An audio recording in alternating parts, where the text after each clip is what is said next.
Post and fellow at the American Enterprise Institute. He's also a Fox News contributor. Do you agree with the senator?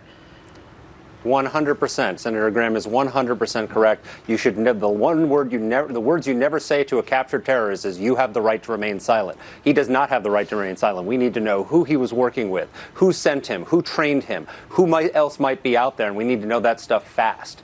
And, you know, Sandra, I think we all remember how outraged we were in 2009 when the underwear bomber tried to blow up a plane on Christmas Day over the city of Detroit, and the Obama administration almost instantaneously read him his Miranda rights and put him in the criminal justice system rather than questioning him as a enemy combatant. This guy should be treated as an enemy combatant. He should be questioned under the laws of war and not given any protections, because we need to know who he was working with, who he might have been training with, and what other threats might be out there. As we speak about him, the suspect, he is down in Bellevue Hospital. We just got an update from Dr. Siegel with sources inside the hospital, high-level sources saying that he's already been operated on.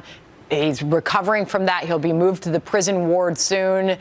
It is crucial, is it not? I mean, think about how important it is in so many of these cases that the suspect does not survive, and we don't get to question him. We don't get to learn more. He is alive. He's expected to be moved into that prison ward soon. And according to Dr. Siegel, his health is pretty good right now. Absolutely. I mean, it's very rare that these people survive the attack. So this guy can be an intelligence bonanza for us, because we don't normally get to question a guy after he carries out an attack like this. So he can be a wealth of information for the intelligence community, but only if we're questioning him for intelligence purposes, as Senator Graham says. We don't know whether he's been read his Miranda rights or not. Apparently that has not been reported yet. So we don't know whether they're following Senator Graham's advice, but we've got reason to be concerned, because just last week the Trump administration captured one of the Benghazi terrorists, and instead of treating him as an enemy combatant and sending him to Guantanamo Bay, they're apparently bringing him to Washington to be tried in civilian courts, which is exactly the Obama policy. So we don't know if they're continuing to follow the Obama policy here, or they're going to go to what President Trump promised, which is something tougher. We know his home country is Uzbekistan. General Keane weighed in on that earlier, all about that country and its ties to terror. But we now know that this suspect lived in multiple places in the United States. Florida, he's now his latest location was New Jersey.